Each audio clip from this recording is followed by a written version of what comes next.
Bonjour les amis, bienvenue dans le podcast Le Salon du Livre et merci d'être présents.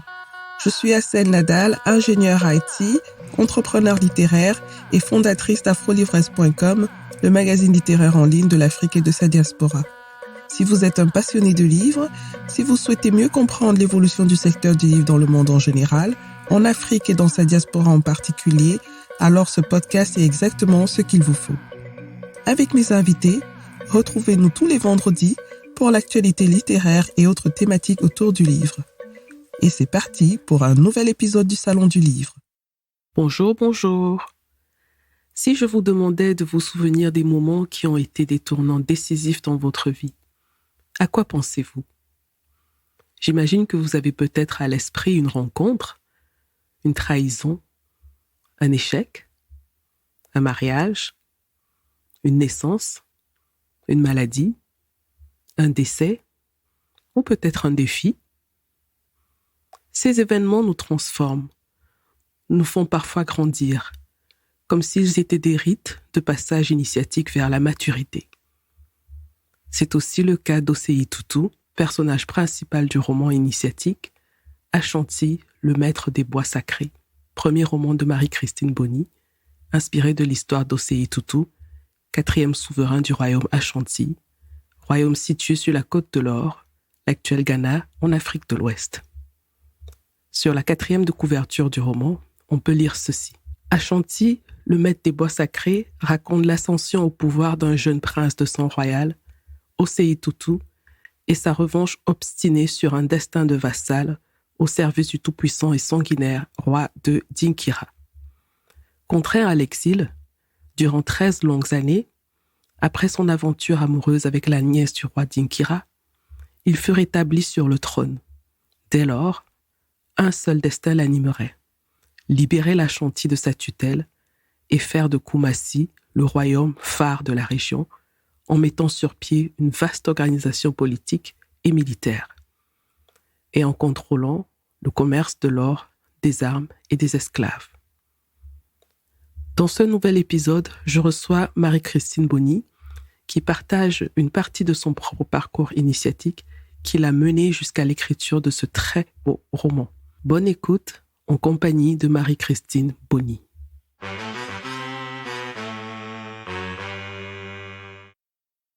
Bonjour Marie-Christine Boni. Bonjour Assel. Merci d'avoir accepté mon invitation dans le podcast Le Salon du Livre. C'est un réel plaisir de vous avoir aujourd'hui. Et c'est pour parler de votre roman Ashanti, le maître des bois sacrés, que vous avez publié en auto-édition en 2019. Mars 2019. Très bien, ouais. Très bien. Avant que nous ne parlons vraiment du roman, est-ce que vous pouvez déjà vous présenter en quelques mots pour nos auditeurs? Oui. Bien. Donc, je suis franco-ivoirienne, c'est-à-dire que mon père est ivoirien et ma mère est originaire du Tarn. Voilà. Donc, ce qui explique aussi qu'à un moment donné, j'ai eu envie d'habiter Toulouse, de me rapprocher de mes racines tarnaises. Et donc, mes parents ont vécu en Afrique à l'époque coloniale. Ce sont des précurseurs. Ils se sont mariés en 1936, donc à une époque où les couples mixtes étaient rarissimes et en tout cas très peu connus à l'époque. Et ils se sont connus donc à la faculté de Toulouse, où mon père poursuivait des études de droit et ma mère qui était qui voulait absolument suivre des études, ce qui ne se faisait pas beaucoup à l'époque, donc faisait des études d'anglais. Donc ils se sont rencontrés à la bibliothèque qui était commune en fait. Mmh. Voilà. Mmh. Donc mes parents ont toujours été des précurseurs et des modèles pour moi, pour notre famille, parce qu'ils ont été. Voilà, c'est ça. Mon père a été docteur en droit en 1936. Après, donc c'était l'époque coloniale. Donc, il a été, on l'a nommé un peu partout en Afrique. Il était originaire de Côte d'Ivoire, mais à l'époque coloniale, il ne pouvait pas servir en Côte d'Ivoire. Donc, on a tous été trimballés un peu partout. Par exemple, j'ai seul mon frère aîné est né à Gaillac, dans le Tarn. Sinon, j'ai ma sœur aînée qui est née en Guinée, à Conakry. J'ai une autre sœur, au Bénin. Et moi, je suis née au Mali. Voilà. Wow. Et ça fait un vrai panafricanisme dans la famille. Voilà, c'est ça. Effectivement, ça nous a vraiment marqué.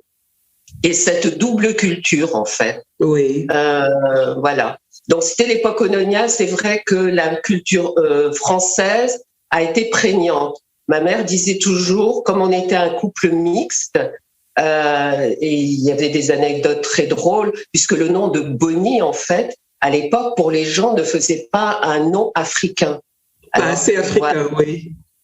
Oui. Et donc, mon père disait que quand il était juge et après procureur, à la descente de l'avion, il y avait des représentants de la communauté corse qui étaient en bas de l'avion, et parce qu'ils pensaient que c'était un des leurs. Ah, d'accord. Donc, vous voyez, il y a eu voilà.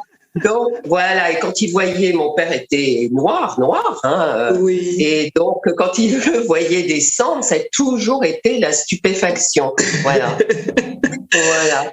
Et donc, la façon dont vous parlez, on sent que vous avez eu une très belle enfance, parce que c'est avec beaucoup je sens beaucoup d'émotions, de joie aussi, ouais. Hein. Oui. Ouais, et vous avez passé votre plus grande partie de votre enfance dans quel pays? Alors, en fait, j'ai surtout passé mon enfance à la fois, mes souvenirs tels qu'ils remontent. Il y a la France d'un côté jusqu'à l'âge de 8 ans, et au moment des 6 ans même, j'ai des souvenirs donc de l'école à Paris où j'étais. Mon père à ce moment-là était au ministère de la Justice avec Mitterrand. D'ailleurs, c'était cette période-là quand il était ministre des colonies, je crois, à l'époque. Et ils se connaissaient parce qu'ils avaient été ensemble au même collège de jésuites. Voilà. Et donc, une partie donc en France. Et au moment des indépendances, le président Houphouët a demandé à mon père de rentrer en Côte d'Ivoire et donc de prendre le ministère de la Justice parce qu'il fallait mettre en place tout ce qui était, bien sûr, le code, les institutions, etc. Donc, on est rentré au moment de l'indépendance. Voilà.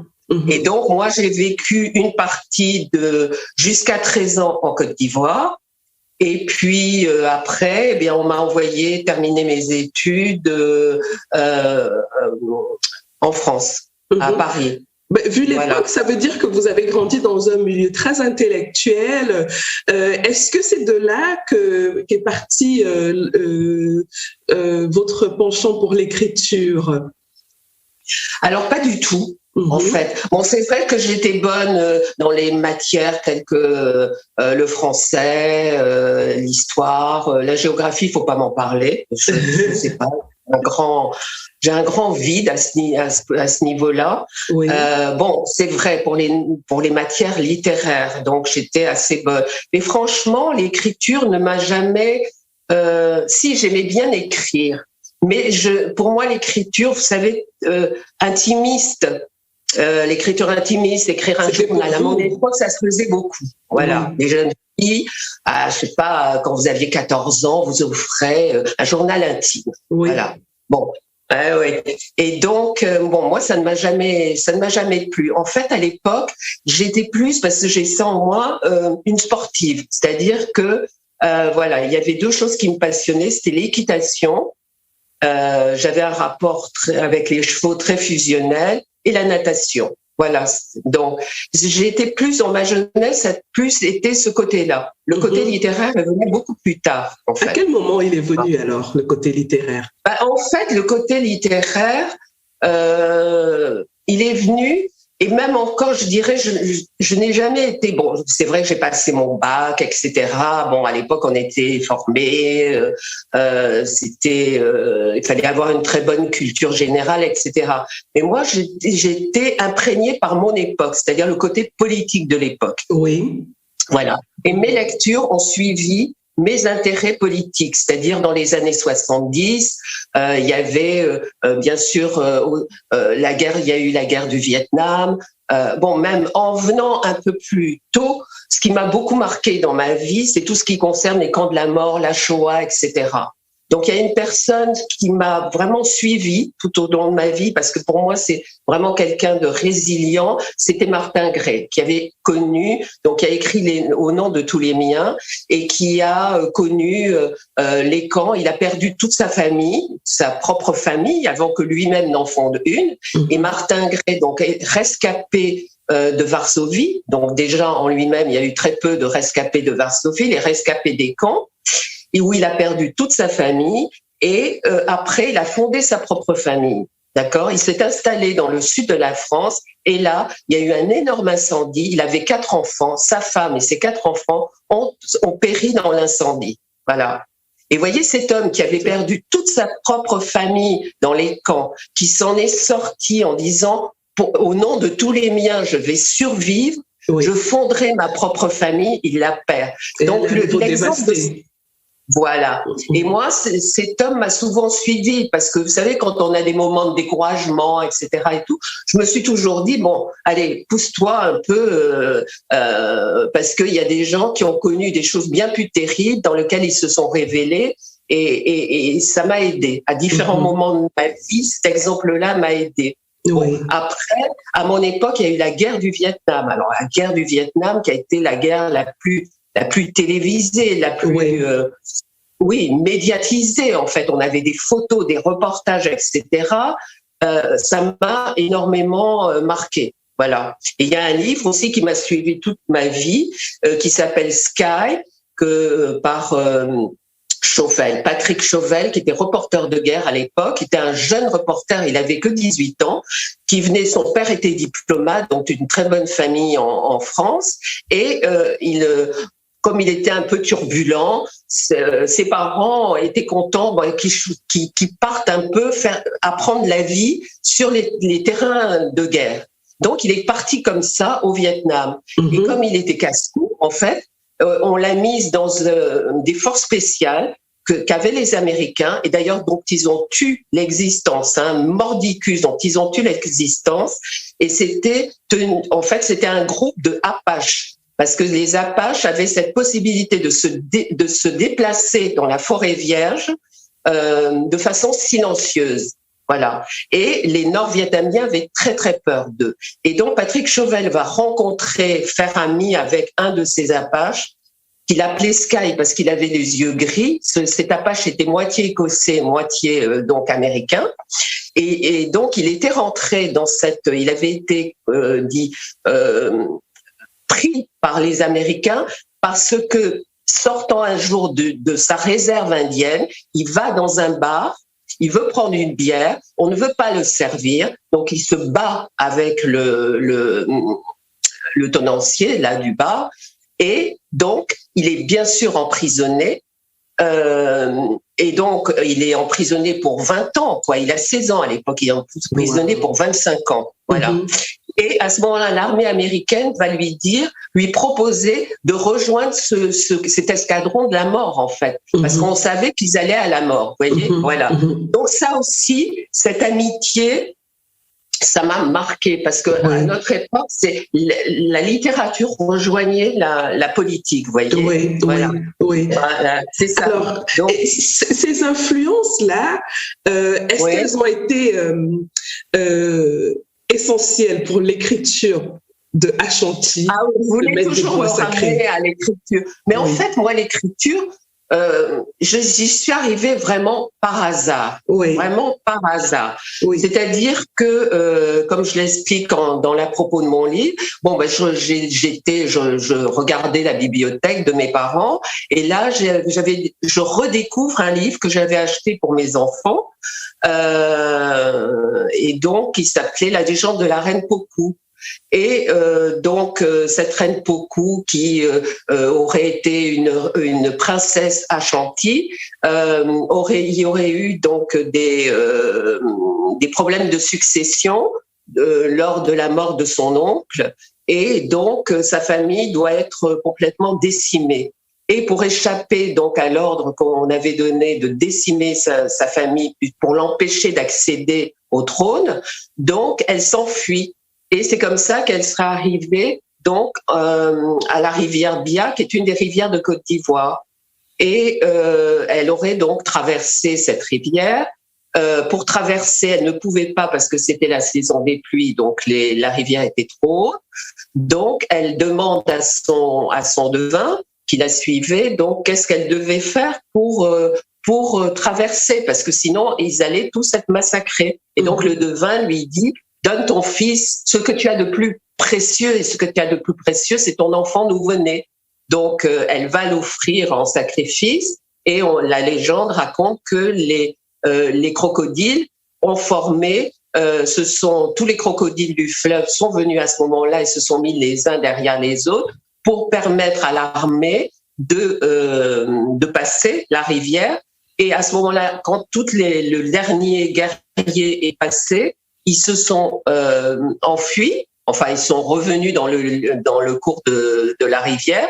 Et à ce moment-là, les armées de l'Ashanti aîné qui voulaient traverser n'ont pas pu traverser. Et donc, Pokou s'est installée en Côte d'Ivoire.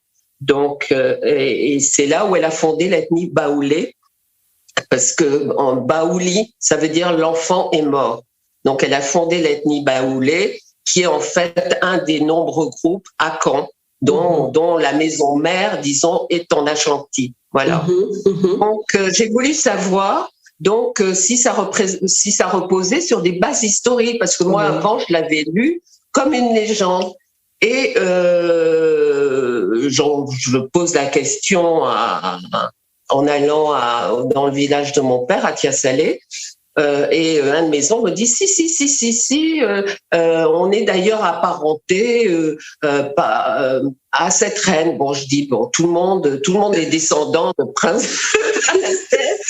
Donc, voilà, bon, ça peut faire plaisir à l'ancien. Pourquoi pas? Très bien.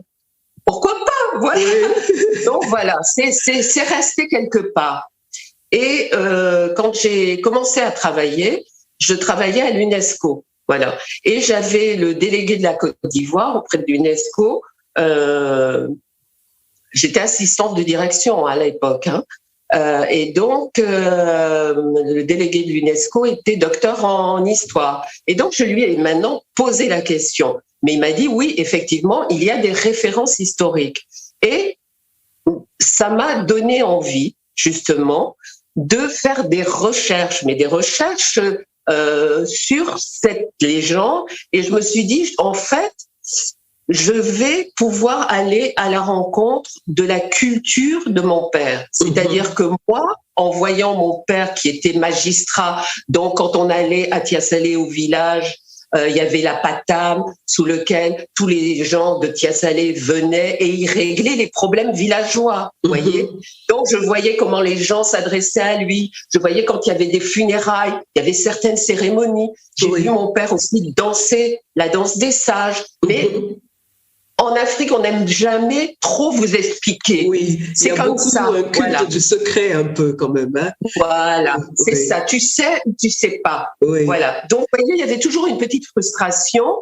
Et mon père, oui, il m'expliquait, mais c'était, voilà, lui, il était dedans. Il était parti très jeune de Côte d'Ivoire à l'âge de 9 ans. Il n'est revenu la première fois qu'à 39 ans. Il a revu ses parents, il avait 30. Eh oui. Donc, vous voyez, donc il y avait toute une partie aussi de sa culture qu'il avait de façon innée. Il comprenait, par exemple, quand on lui parlait en baoulé ou en ani, mais lui-même ne parlait pas, mais il comprenait tout, vous voyez. Bon, donc moi j'ai eu envie vraiment de faire mes propres recherches, vous voyez.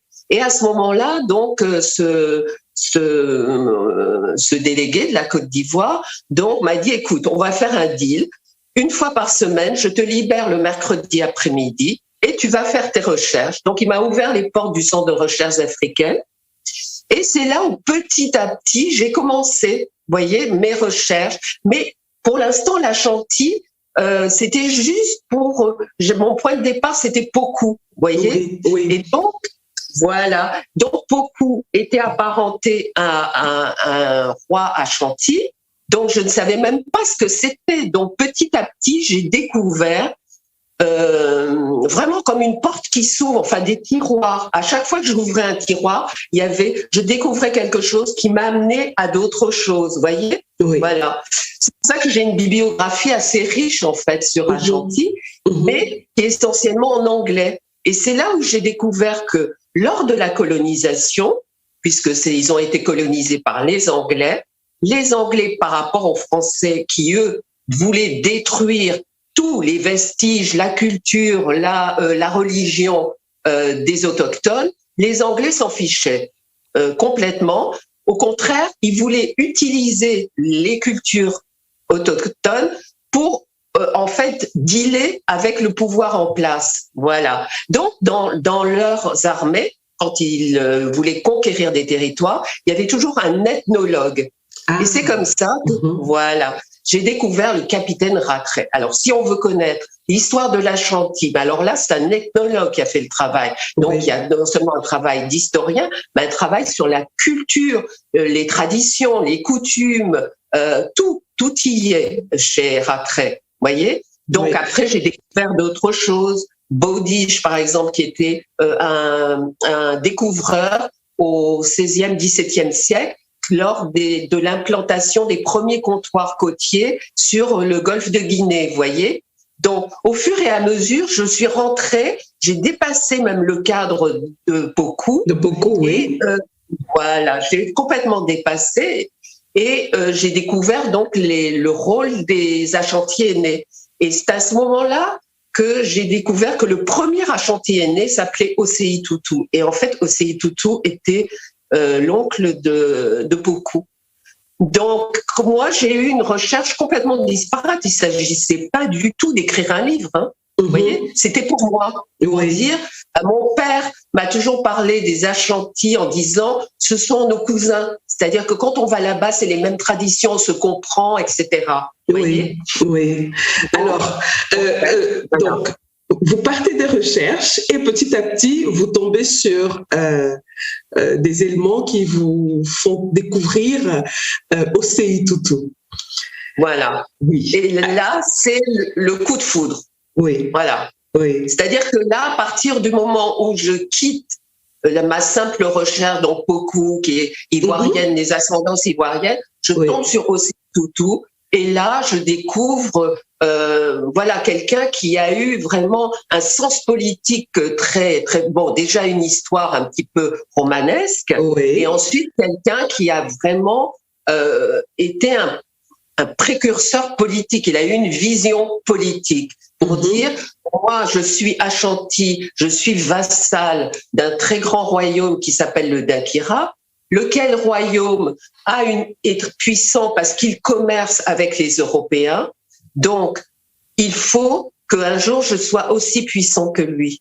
Voilà, c'est ça. Donc, il va mettre en place toute une structure politique, militaire surtout, puisque c'est cette structure politique et militaire qui fait la particularité des Ashanti. Donc, j'ai découvert énormément de choses sur les coutumes, les traditions, l'organisation de l'administration Ashanti, leur organisation militaire, etc. Voyez. Bon. Donc, à l'époque, je lisais beaucoup sur l'Égypte. Voilà. Et donc, je lisais un livre comme ça. Je pense que c'était sur Néfertiti. Et je me suis dit, je lisais cette histoire et à un moment, ça m'est venu, je me suis dit, mais dans le fond, ton histoire là, d'Osei, ça ferait un bon sujet de roman. Voilà. Bon, tout de suite, j'ai arrêté en me disant, ma pauvre fille, faire des recherches, c'est une chose. Puisque moi, c'était intellectuellement, en fait. Oui, hein, surtout que vous n'aviez pas encore écrit de roman avant. Non, jamais. Voilà. Jamais. Donc, en fait, je me suis dit, oui, ça ferait un bon roman. Donc, j'ai fait une sorte de brouillon, un synopsis, en fait, de l'histoire. Et à l'époque, on pouvait encore envoyer des choses aux éditeurs. Oui. Et je me rappelle, quelqu'un m'a rappelé, il s'appelait Louis Gardel, et il a écrit Force Against, d'ailleurs, qui a fait un film avec Gérard Depardieu. Et il m'a dit, bon, pour l'instant, c'est rien, mais si vous poursuivez, il y a de quoi faire quelque chose et j'aime bien votre écriture. Voilà, point. Et je peux confirmer que vous avez une écriture magnifique. Mais franchement, j'ai été éblouie par votre texte, par le roman, la manière dont vous faites les descriptions, la manière dont vous déroulez l'histoire, la manière dont vous racontez l'histoire. Et déjà, en m'entretenant avec vous, là, pour ce podcast, je sens que vous avez un grand talent pour raconter des histoires. Moi, je pourrais vous écouter des heures et des heures et des heures. On est emporté, on oublie le temps. Et c'est la même chose que j'ai ressenti aussi quand je lisais le roman. Il est époustouflant. Franchement, c'est l'une de mes plus belles lectures depuis un bon moment déjà. Et je ne le dis pas parce que vous êtes en face de moi, mais je le pense vraiment. Excellemment bien écrit. Voilà. Merci. Donc, merci. Alors, comme le temps court, j'aimerais savoir pourquoi vous avez décidé d'écrire ce roman sous une forme de roman initiatique. Alors, je rappelle que Osei Tutu est pratiquement le personnage principal du livre. Hein? Oui, c'est ça. Et donc, vous aurez pu écrire une autre forme romanesque, mais vous avez choisi cette forme assez particulière qui est le roman initiatique. Pourquoi? Alors, disons que dans mon écriture, c'est une écriture totalement spontanée. C'est-à-dire que moi, j'ai simplement eu le projet de raconter cette histoire et surtout de faire connaître cette histoire qui, comme vous l'avez vu, quand ma citation sur un mal écoutant disant « la race noire n'a pas d'histoire », bon, tout de suite, je me suis dit, je vais leur montrer qu'il y a longtemps qu'il y a une histoire. Voilà, qu'ils ne la connaissent pas, c'est vrai, mais moi, c'est ce qui était derrière mon projet. Donc, mon projet, c'était pas une recherche littéraire pour dire, je vais prendre tel truc. Je l'ai écrit. Et c'est quand je l'ai écrit, je me suis dit, mais dans le fond, un roman historique, c'est vrai, il y a un contexte, il y a un décor qui est une histoire, etc. Je m'appuie totalement, ce sont les fondations, en fait. Bon, mais ce qui est très important et qui en fait, caractérise le plus ma démarche, c'est faire découvrir, donc initier le lecteur à une culture, à une tradition, à une histoire. Voilà, c'est simplement ça. Je me suis dit, c'est en fait le terme qui définit le mieux ce que l'idée qui a porté ce roman. Voilà. Oui. Et est-ce que c'est juste aussi de dire que même les personnages subissent une certaine transformation. Alors, je voudrais pas rentrer dans l'histoire même du livre pour que les gens aillent découvrir d'eux-mêmes, mais je peux quand même dire que Osei Tutu subit une transformation depuis son enfance jusqu'à l'âge adulte. Est-ce qu'on peut aussi parler de forme d'initiation aussi en quelque sorte pour les personnages du roman? Voilà, exactement. Mais ça, vous avez raison. Mais ça, moi, je le vois après. C'est-à-dire, vous voyez, quand j'ai écrit ce livre, j'ai été portée par quelque chose. Vous voyez, ce livre, il m'a suivi toute ma vie. Je l'ai commencé, les recherches que j'ai faites, c'est en 1982. Vous imaginez? Nous sommes, il y a 40 ans. Et donc, ce livre, moi, j'ai eu une vie tout à fait, j'ai eu des enfants assez tôt. Donc, j'ai été mère de famille. En même temps, je travaillais. J'ai été un peu à l'UNESCO. Après, la grande passion, ça a été le tourisme. donc le marketing touristique. J'ai travaillé pour les hôtels Sofitel en Afrique. J'ai découvert le Mali, le Niger, le Sénégal, la Sierra Leone. Ne parlons pas de la Côte d'Ivoire, le Cameroun et la Centrafrique. Vous voyez, à travers les hôtels Sofitel. Donc tout ça, j'ai eu une vie en dehors, vous voyez, qui m'a nourrie. C'est-à-dire que moi, je savais que l'Afrique était ma source d'inspiration. Alors, elle a été ma source d'inspiration professionnelle. Elle l'est devenue après à travers Ashanti. Mais à l'époque, Ashanti, j'avais tout refermé, mis dans un carton, et j'ai dit, moi, bon, voilà, j'ai eu un intérêt pour rechercher ça. Maintenant, c'est vrai que ça ferait un bon roman, mais moi, après, j'ai vécu, vous voyez. Vous n'avez pas creusé plus que ça. J'ai pas creusé plus que ça. Ben, alors, moi, je suis curieuse de ça, je suis curieuse de savoir quel a été l'élément déclencheur pour aller retirer tous ces papiers des tiroirs. Voilà. Ben, c'est-à-dire qu'il y a eu un moment de ma vie où j'ai perdu ma fille aînée. Et donc, ça a été le grand drame de ma vie. Et donc, c'est le genre d'épreuve qui vous met les deux genoux à terre, c'est-à-dire que vous remettez tout en question, voyez. Absolument. Et donc, j'ai eu envie à ce moment-là d'arrêter parce que, bon, ma vie professionnelle était une vie de working girl, en fait. Voilà, c'est ça. Et donc, j'ai ressenti le besoin de m'isoler, de repartir à zéro et de pouvoir faire le deuil tranquillement. Oui. Parce que, en fait, quand vous perdez un enfant, la pression sociale, c'est de dire oui, mais remets-toi dans le bain rapidement, comme ça tu feras ton deuil, voyez. Et là, je ressentais tellement d'injustice. Je voulais moi vivre le deuil de mon enfant à mon rythme. Et ça ne pouvait pas se faire avec une vie professionnelle. Donc j'ai tout arrêté et je me suis installée dans le Tarn. Voyez, j'ai eu envie d'aller à un endroit où personne ne me connaissait, en fait. J'ai pris une ancienne ferme et j'ai vécu là, mais j'allais dire 10 ans. C'est pas quelque chose qui m'a pris 1 année, 2 années. C'est-à-dire qu'après, je me suis dit non, je ne veux plus vivre de la même façon. Je ne veux plus travailler de la même façon. Il faut que le deuil de ma fille soit le point de départ d'une nouvelle vie. Alors, je savais pas laquelle.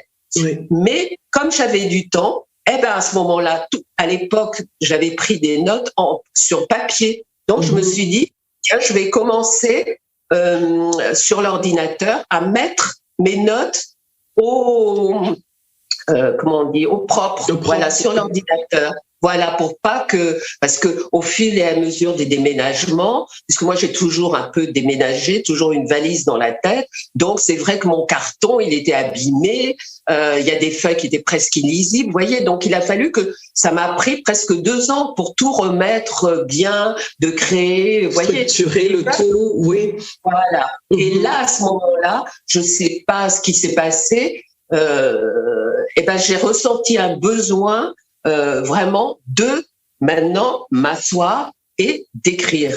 Vous voyez, voilà. Oui. Et là, le résultat est super. Voilà. C'est un très grand roman d'aventure. Pour ceux qui nous écoutent, alors si vous aimez les grandes fresques littéraires, vous plongez pendant des heures et des heures dans des univers que vous ne connaissez pas, qui vous font fantasmer, qui vous amènent dans de grandes aventures, dans la royauté, les traditions. Alors il est fait pour vous, ce roman. Et comme je le disais tout à l'heure, et je ne cesserai jamais de le dire, il est excellemment bien écrit. Parce que c'est une chose d'avoir une belle histoire, c'est une autre de savoir l'écrire. Donc vraiment, bravo pour ce roman. Et j'en ferai la pub partout où je pourrai. Parce qu'il m'a...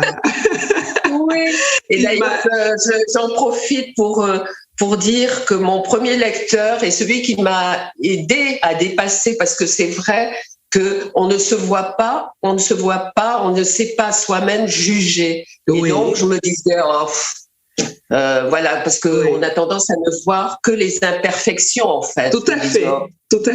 J'avais Marie Scondé quand même comme précurseur. Alors, je me disais, bon, allez, laisse tomber. Quand on a pu écrire ses goûts, toi tu arrives avec ton OCI, tu vas te ridiculiser. Et mon fils me disait mais non, je t'assure. Bon, condense. Il me disait voilà, condense un peu parce que moi à l'époque j'écrivais des kilomètres, c'est presque 800 pages. Voyez. Donc après ça a été ça et ça aboutit sur ça. Et encore, je l'ai gardé dans mes tiroirs pendant longtemps, puisque entre-temps, donc moi j'ai monté une affaire de conseil en décoration, vous voyez. Donc voilà. Et en 2017, j'ai tout arrêté, j'ai dit stop, maintenant j'arrête et je veux me consacrer à Ashanti. Voilà. D'accord. Et vous avez fait le choix de le publier en auto-édition? Oui. Pourquoi? Parce qu'un tel roman, moi je suis sûre que, à moins que les éditeurs ne lisent pas bien, hein, mais moi je suis sûre qu'il aurait trouvé une très très bonne maison d'édition aussi. Pourquoi vous avez fait le choix de l'auto-édition? Bon, alors je pense que j'ai fait le choix parce que j'avais déjà tenté à l'époque, j'avais déjà tenté les éditeurs, voilà. Et j'ai été tellement fatiguée parce qu'en fait ils ne vous répondent pas. Ce livre, je l'ai porté tellement longtemps que j'étais épuisée. C'est pour ça d'ailleurs que je ne le reprends que maintenant, la promotion. Et donc je me suis dit je ne vais pas m'épuiser à chercher un éditeur. Je vais l'auto-éditer. Il aura déjà une forme pour moi-même, une forme aboutie, voilà. Et ensuite on verra. Je prendrai, je vais à ce moment-là attaquer les éditeurs, vous voyez. Et en fait, j'ai laissé passer une année parce que j'ai fait le burn-out en fait de l'écrivain. Voilà, c'est ça. C'est-à-dire que quand je voyais mon livre, j'avais envie de pleurer et je me disais mais personne, c'est bien, mais personne ne va le lire. Alors, je vais pas trouver d'éditeur. Comment le faire connaître? Vous voyez, tout me semblait une montagne. Donc, c'est là où j'ai eu la chance de trouver donc cette blogueuse et influenceuse littéraire qui se lançait dans la promotion littéraire. Je me suis dit c'est quelqu'un qui va être motivé par mon livre, vous voyez, et on va travailler ensemble à la promotion littéraire. Je serai plus seule. Et à ce moment-là, tout ce qu'on fait à l'heure actuelle, la dernière étape, c'est les éditeurs. C'est-à-dire que je vais arriver en leur disant, voilà, mon livre est en auto-édition, il est déjà connu, il a obtenu des critiques, voilà. Oui. Je sais que les éditeurs regardent beaucoup le travail des blogueurs, des influenceurs littéraires. Voilà. Donc, à ce moment-là, je ne vais pas arriver toute seule. J'arrive avec tout un dossier concernant Ashanti. Voilà. Eh bien, je trouve que vous avez eu instinctivement une démarche très contemporaine, très de l'époque, de se dire je crée d'abord comme une sorte de communauté autour de mon livre. Voilà. Et c'est cette communauté qui va me porter à trouver une bonne maison d'édition pour faire la suite du travail. Mais déjà, à ce stade, franchement, pour un livre auto-édité, et je suis très, très contente d'avoir découvert ce livre, il est très bien fait, même physiquement aussi. Donc, la mise en page, la correction et tout ça, c'est très, très bien fait. Et je pense que ça aide aussi un petit peu à faire comprendre aux gens que même en auto-édition, on peut faire de belles choses. Parce qu'il y a comme ça, comme un voile sur l'auto-édition qui fait qu'on regarde les livres qui viennent de l'auto-édition un peu de travers. Mais quand on voit un livre comme le vôtre, il n'y a pas de différence entre votre livre et la maison d'édition. La seule différence, c'est justement, comme vous l'avez si bien décrit, c'est la charge de travail. La charge de travail et qui va s'occuper de faire la promotion, de porter le livre. Voilà. Oui, donc et puis c'est un autre métier, C'est à ce moment-là on tout voit. Parce que c'est un autre métier et que on peut pas. Et puis on peut pas écrire, corriger. Il m'a fallu 4 mois pour le corriger. Parce qu'il faut de la distance un peu par rapport à l'histoire, par rapport au texte. C'est ça. Et on l'a difficilement en tant qu'auteur. Oui. Et puis en plus, c'est vrai, pour moi, c'est passionnant d'avoir pu mettre mon livre, le présenter à des blogueurs, à des influenceurs, à des gens comme vous, parce que à ce moment-là, ça m'a permis d'avoir un regard décomplexé, parce que je me disais, oh, les gens, on va leur dire l'Afrique, ils vont dire, ah bon, voilà. Eh ben non. Même celles qui ne connaissaient pas du tout l'Afrique, qui ne s'intéressaient pas du tout aux romans historiques, qui lisaient plutôt des romances et tout, ça s'est très bien passé. Donc moi, c'est votre regard qui me donne confiance et me permet de dire, ben non, ce livre, il a des qualités, il peut rencontrer un éditeur. Un jour, son marché naturel, c'est le marché anglophone.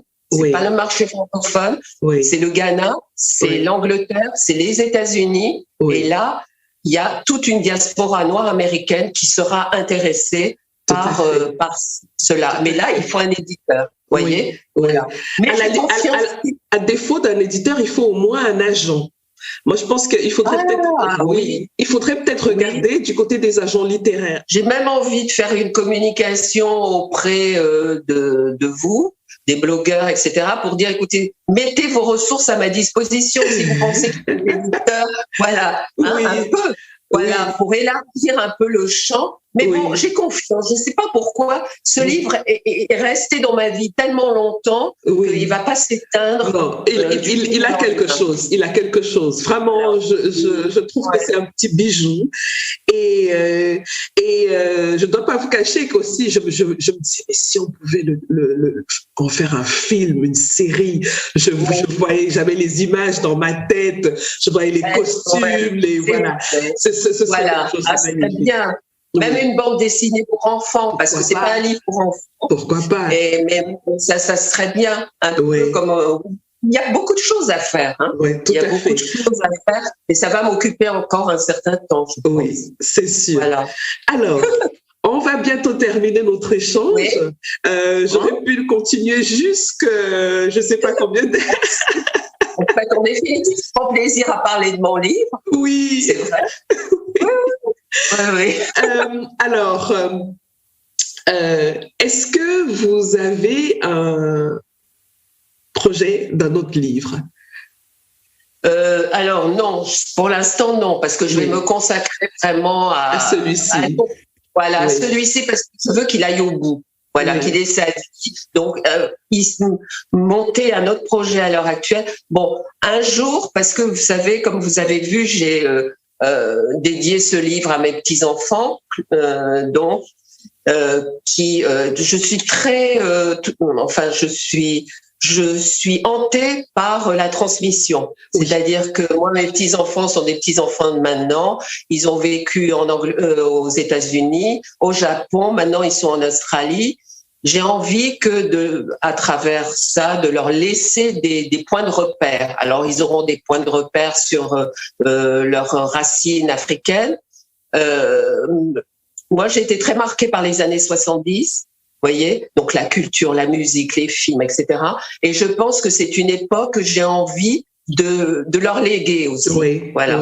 Oui. Je vous comprends très bien parce que la transmission a été aussi pour moi l'une des motivations pour créer ce podcast et ce que je fais.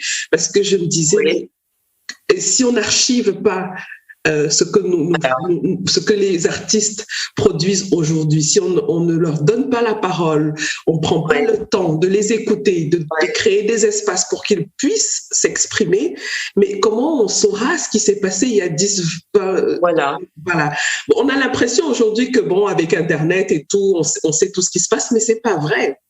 Donc, il faut vraiment avoir ces espaces-là où on peut prendre le temps d'échanger avec les créateurs. Parce qu'un auteur, c'est un créateur aussi. Hein. On crée moi, je dis souvent que l'auteur, il est comme un dieu quand il écrit son roman. Il fait de son monde ce qu'il veut. Voilà. Il tue qui il veut. Il fait naître qui il veut. Il fait les catastrophes qu'il veut. Donc, au moment d'écrire son histoire, il est Dieu. Donc, alors...